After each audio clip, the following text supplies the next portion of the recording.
la tactique fondamentale de l'extrême droite, toujours partout, c'est de vous sidérer par la brutalité, par la violence verbale, physique, jusque dans le bureau Oval, hein, lorsque vous accueillez Zelensky, c'est de vous sidérer pour précisément vous écraser.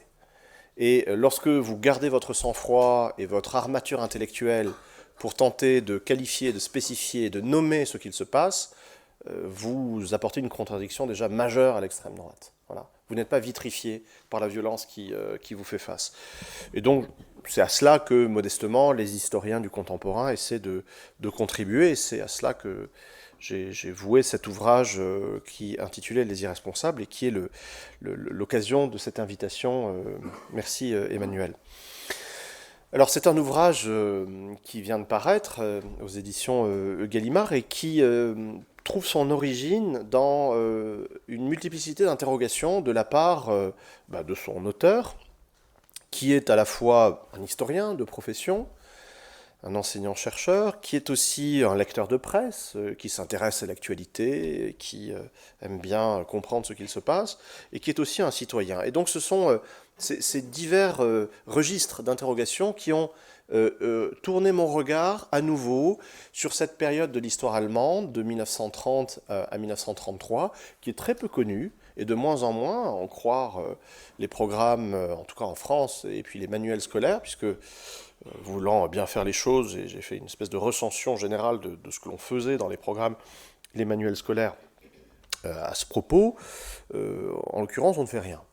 C'est-à-dire que c'est assez fascinant, il est désormais acquis qu'il n'est pas utile pour des élèves de collège et de lycée français des années 2020 de réfléchir à ce petit détail qui est la disparition d'une démocratie dans un des pays les plus puissants de l'Europe, au cœur du XXe siècle.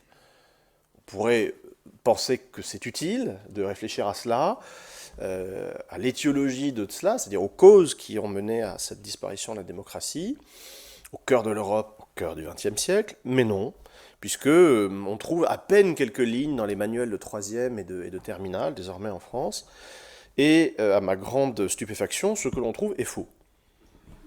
J'ai été un petit peu médusé. Alors, c'est en écho évidemment avec ce que l'on entend dans le débat public, dans l'espace médiatique public, où là encore, tout ce que l'on raconte sur l'arrivée des nazis au pouvoir est faux. On entend que les nazis ont été démocratiquement portés au pouvoir, c'est faux. On entend que Hitler a été élu, c'est faux. On entend que mécaniquement, la crise économique entraînant le malheur social, ça a conduit, elle a poussé l'extrême droite à cette marée brune qui inexorablement prend le pouvoir, c'est faux. Donc ça, c'était pour le lecteur de presse. Pour ce qui est de l'historien, alors évidemment, c'est comme un musicien qui entend des fausses notes, ça agace le tympan, hein, ce genre de choses. C'est pour ça qu'on se tient loin des médias pour ne pas trop s'énerver. Et par ailleurs, c'est aussi l'historien de l'Allemagne qui a voulu réfléchir à cette question, parce que lorsqu'on est historien du 19e et du 20e siècle allemand, on entre dans un champ qui est structuré par la téléologie. La téléologie, c'est-à-dire l'orientation vers un point de l'histoire et l'explication rétrospective du passé par un événement. Cet événement, c'est le 30 janvier 1933. Lorsque l'on regarde la production historiographique sur le 19e et le 20e siècle avant 1933, on se rend compte que tout est censé mener à 1933. Tout est censé mener à l'arrivée des nazis au pouvoir. Alors on peut comprendre qu'effectivement, ce pouvoir nazi et ces dévastations multiples aient un petit peu troublé les contemporains, et que, après la Seconde Guerre mondiale, bien des historiens aient voulu relire la période d'avant 1933 au jour de ce qu'ils avaient vécu, de la catastrophe qu'ils avaient vécue, et qu'ils aient été tentés de lire, par exemple, l'histoire du capitalisme allemand avant 1914, dans la perspective de la catastrophe nazie. Mais c'est une faute de méthode absolument massive et majeure en histoire.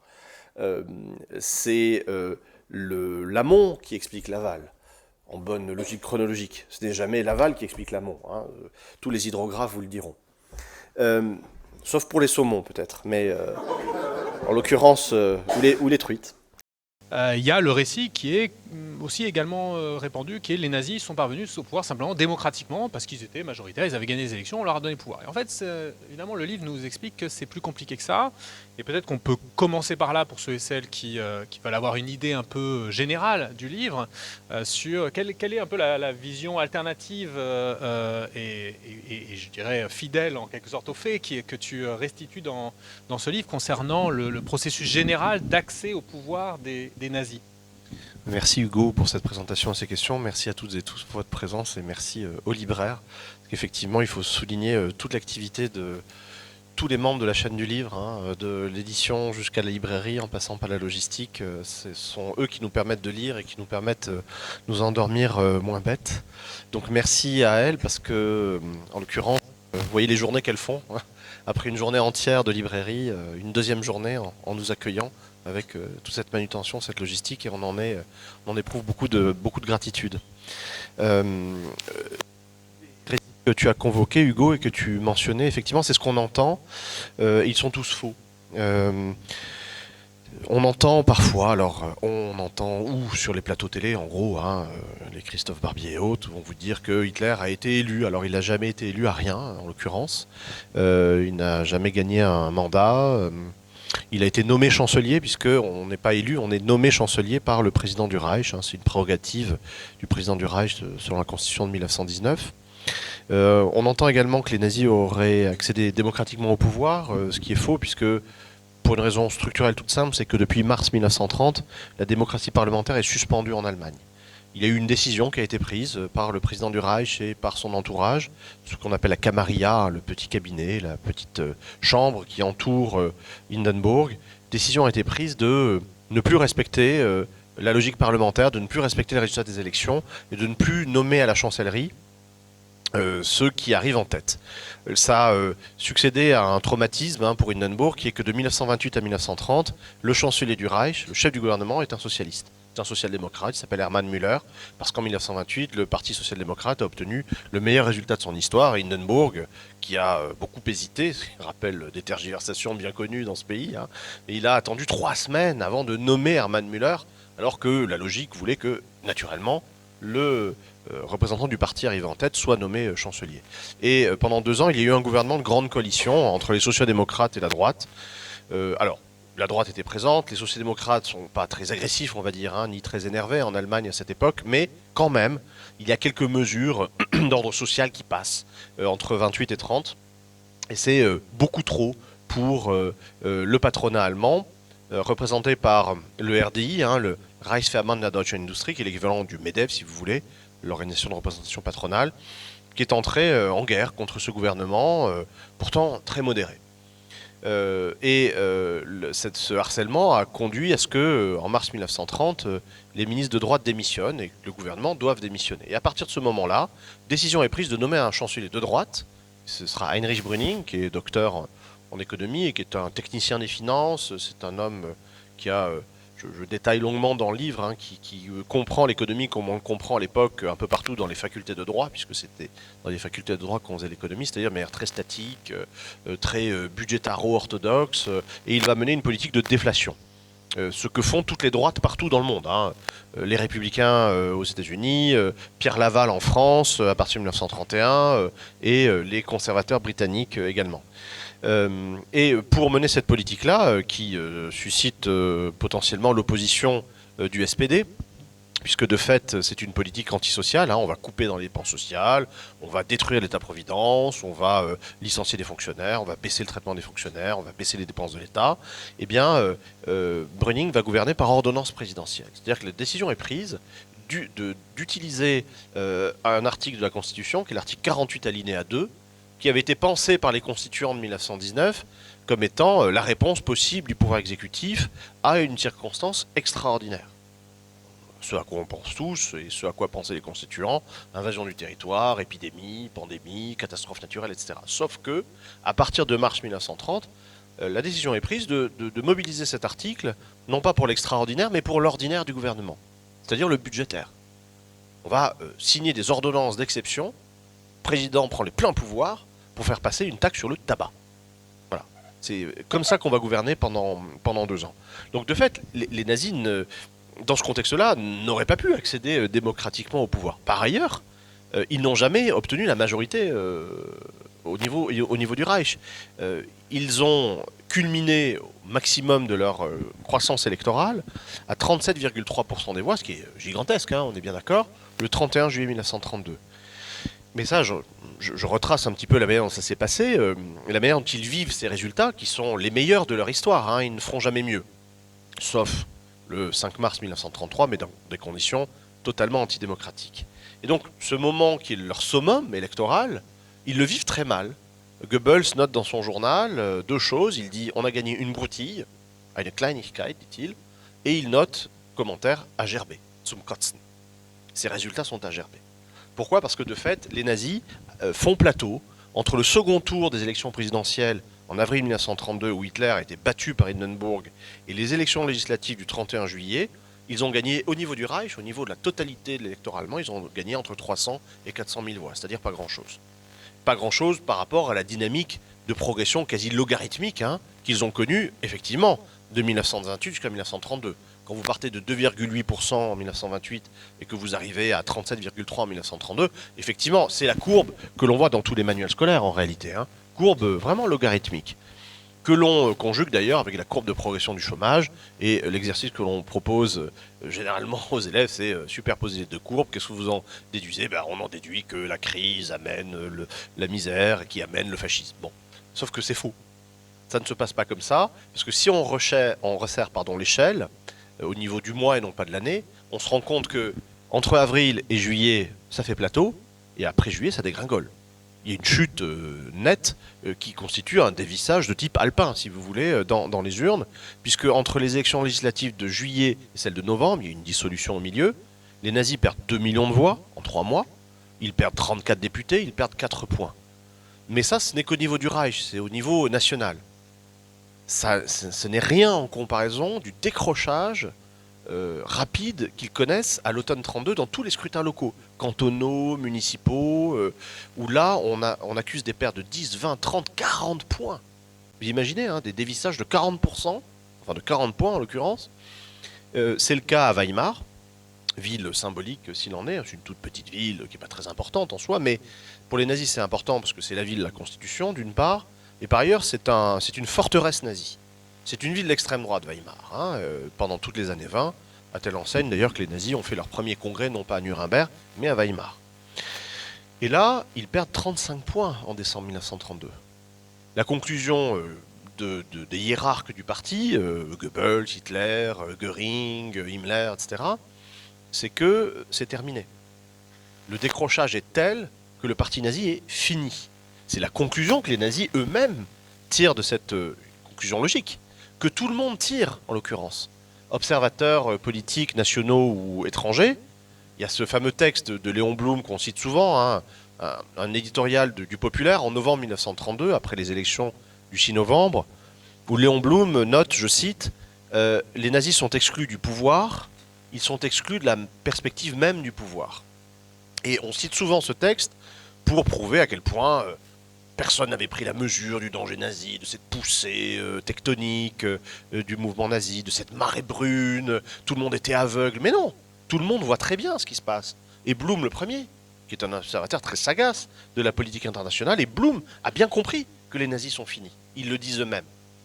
Autrement dit, on se retrouve face à un paradoxe en réalité, puisque toutes les explications que l'on convoque d'habitude ne fonctionnent pas, et par ailleurs, ultime paradoxe, on doit rapprocher ces 2 faits qui sont que fin décembre 32, c'est fini, les nazis c'est terminé, et tout le monde le dit, et eux-mêmes le disent, et 1 mois plus tard, Hitler est chancelier.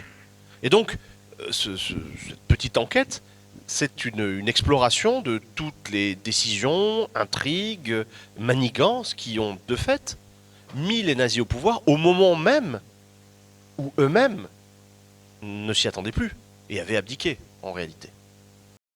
Vous avez parlé de poussée brune ou de marée brune. Précisément ces termes-là que l'on entend généralement, qui sont des termes d'ailleurs qui ressortissent aux sciences naturelles et certainement pas aux sciences humaines. Hein. La marée, c'est de l'océanographie, c'est pas de l'histoire. La poussée, c'est de la géologie et de la tectonique, ce n'est pas des sciences sociales non plus. Hein. Donc j'insiste sur ces métaphores, parce qu'elles veulent nous faire croire qu'il y a comme une nécessité naturelle d'un phénomène auquel on ne pourrait rien faire, contrairement au phénomène humain. Or moi, ce que je défends, c'est pas très original pour un historien, c'est qu'on a affaire à un phénomène social, politique, humain, qui est caractérisé non pas par la nécessité et donc l'inéluctabilité. Les nazis devaient arriver au pouvoir, mécaniquement. Non, c'est tout le contraire. Puisque nous sommes dans un contexte humain où, pour le coup, tout est indéterminé, tout est fragile, et on peut identifier des acteurs sociaux, des acteurs politiques qui sont à la fois irresponsables dans leur dilettantisme, leur amateurisme et leur veulerie, mais parfaitement responsables et coupables de l'arrivée des nazis au pouvoir. Parce que c'est précisément au moment où les nazis décrochent complètement que, par une conception, on va dire, boursicoteuse, boursière, agioteuse de la politique, certains génies de l'extrême centre se sont dit que c'était le moment de faire alliance avec eux. Parce que, en perte de vitesse, ils seraient moins gourmands, ce qui est le cas, et cela permettrait de conclure une alliance entre la droite et l'extrême droite au niveau du Reich, sachant que ces gouvernements de coalition droite-extrême droite existent déjà en Allemagne. Lorsqu'on dit que les nazis arrivent au pouvoir en 1933, c'est faux, ils sont au pouvoir depuis 1930. Non pas au niveau du Reich, au niveau de l'État fédéral, mais au niveau des Länder. Je le rappelle, l'Allemagne est un État fédéral, avec 18 États, 18 constitutions, 18 parlements, 18 cycles électoraux, 18 gouvernements. Et dans 3 de ces Länder, les nazis sont au pouvoir depuis décembre 1930, en coalition avec la droite, qui, alors nationale-conservatrice, libérale autoritaire, agrarienne, industrielle, peu importe, dans ces diverses nuances, mais donc les droites allemandes s'aperçoivent que on peut faire affaire avec les nazis, on peut gouverner avec eux, que ça se passe très bien, parce que ces gens-là sont finalement très raisonnables. Et ce sont de bons camarades, de bons compagnons. L'exemple archétypal, c'est le docteur Wilhelm Frick, docteur en droit, avocat, ministre de l'Intérieur de Thuringe, nazi, ministre de l'Intérieur de Thuringe depuis décembre 1930, qui a prouvé à la belle société que un nazi savait parfaitement humer un cognac dans le creux de sa main, tenir une fourchette à poisson, jouer au bridge ou que sais-je encore. Puis ils sont bien habillés en plus. Ils sont très bien habillés par Hugo Boss, qui est le tailleur de la SA et de la SS, Stuttgart, depuis 1923. Mais donc on peut faire affaire avec les nazis. On le fait déjà dans 3 Länder, la Thuringe, l'Oldenburg et le Braunschweig, ce qui n'est pas anodin, puisque c'est précisément le ministre de l'Intérieur de Braunschweig qui naturalise Hitler en février 1932. Il était autrichien, Hitler. Il est naturalisé par le docteur Dietrich Klages, qui est ministre de l'Intérieur du Land de Brunswick. Je précise au passage, vous le voyez, que les nazis rassurent la droite parce qu'ils ne sont pas si gourmands que cela. Ils laissent volontiers l'économie et les finances à la droite. Ils ne réclament qu'une seule chose, qui est le ministère de l'Intérieur. Systématiquement. Dans les 3 Länder, c'est le cas. Ce sera le cas au niveau du Reich en janvier 1933, puisque le docteur Wilhelm Frick, que j'ai cité, devient ministre de l'Intérieur du Reich le 30 janvier 1933. Donc ça, on installe l'idée très dangereuse que voter ne sert à rien. Il me semble qu'il y a quelques mois, une décision souveraine du peuple français n'a pas été respectée. Bon courage maintenant pour motiver les gens à voter. Voyez l'afflux qu'il y a eu dans les urnes. À un moment où 25 sondages sur 27, je crois, prévoyaient la majorité absolue ou du moins une victoire pour le RN, les citoyens ont fait obstacle à ça par une mobilisation intéressante. On n'a pas tenu compte de ce résultat. C'est très dangereux. C'est très dangereux. Et ça commence comme ça en Allemagne, en l'occurrence au printemps 1930.